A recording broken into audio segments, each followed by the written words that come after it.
স্রোত যে সার্থককে পাগলের মতন ভালোবাসে এবার সেটা প্রমাণ করে দেওয়ার জন্য আত্রেই ষড়যন্ত্র করলো স্রোতের বিরুদ্ধে। হ্যাঁ বন্ধুরা, ভিডিওতে লাইকটি দেখতে থাকুন। যে মুহূর্তে কিনা আত্রেই বলতে থাকি যে না, যে করেই হোক না কেন আমি সার্থক স্যারকে চ্যালেঞ্জ ছুড়ে দিয়েছি যে সার্থক স্যারের কাছে আমি যে কোনো মূল্যে প্রমাণ করেই দেবো যে স্রোত সার্থক স্যারকে পাগলের মতন ভালোবাসে এবং স্রোত সার্থক স্যারকে ছাড়া অসম্পূর্ণ। ঠিক সেই মুহূর্তে স্রোতের অন্যান্য ফ্রেন্ডসরা বলতে থাকে যে আত্রেই তুই যে কথাটা বলছিস সেটা শুনতে যতটা চ্যালেঞ্জিং মনে হচ্ছে তার থেকে বেশি কঠিন হবে এই জিনিসটা।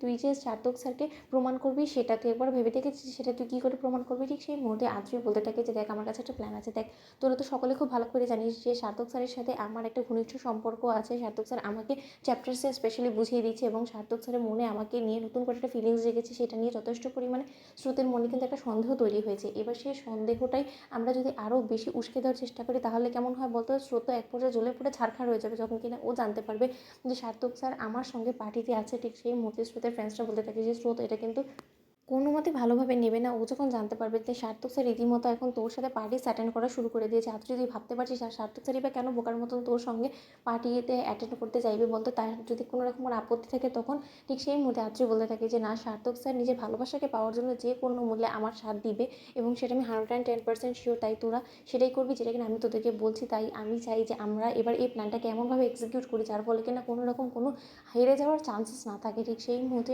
আত্রি হঠাৎ করে সার্থককে ফোন করে এবং সার্থক বলতে থাকে যে হ্যাঁ আত্রি বলো, কী প্রয়োজন আমাকে ফোন করেছো। ঠিক সেই মুহূর্তে আত্রি বলতে থাকে যে স্যার, আপনি আমাকে বলেছিলেন না যে আপনি আমাকে চ্যালেঞ্জ করে বলতে পারেন যে স্রোতের মনে আপনাকে নিয়ে বিন্দুমাত্র কোনো রকম কোনো ফিলিংস নেই। আমরা রীতিমতো আপনাদের সম্পর্কটাকে জোড়া লাগানোর বারবার করেই চেষ্টা করছি এবং তাতে আর যাই হোক না কেন আপনাদের যতটুকু একে অপরের প্রতি সম্মান বেঁচে আছে সেটাও অনেক বেশি ক্ষুণ্ণ হচ্ছে। তাহলে আজকে আমি আপনাকে প্রমাণ করে দেবো হাতে নাতে যে স্রোত আপনাকে কতটা ভালোবাসে এবং তার জন্য আপনাকে আজকে একটা কলকাতা নাইট ক্লাবে আসতে হবে এবং সেই নাইট ক্লাবে আমি আপনাকে যা যা করতে বলবো আপনি সেটাই করবেন। ঠিক সেই মুহূর্তেই সার্থক বলতে থাকে যে আমি তোমার কথা শুনে ওখানেই বা কেন যেতে যাবো বলো তো, আর সেখানে গেলেই বা কী করে এটা প্রমাণ হবে যে স্রোত আমাকে পাগলের মতন ভালোবাসে বলো তো আত্রি। আর তোমরা এই পাগলামোগুলো না আজই হোক না কেন যার তার সাথেও করতে পারো, কিন্তু আমার সঙ্গে মোটেও করার চেষ্টা করো না, কারণ আমার এতটা ফালতু সময় নেই।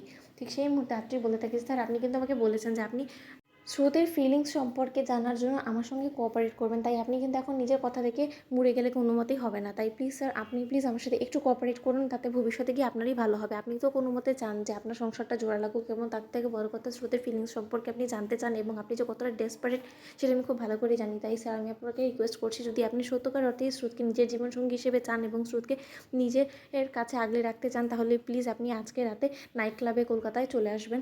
আমি আপনার জন্য অপেক্ষা করবো 7টার দিকে। ঠিক সেই মুহূর্তে সার্থক বলতে থাকে যে ঠিক আছে, এটাই লাস্ট চান্স তোমাদের জন্য। এরপরে যদি আমাকে আরও কোনো কিছু করতে বলো তাহলে কিন্তু আমি কোনো মতেই করবো না, আর আমার কাছ থেকে কোনো রকম কিছু এক্সপেক্টও করবো না।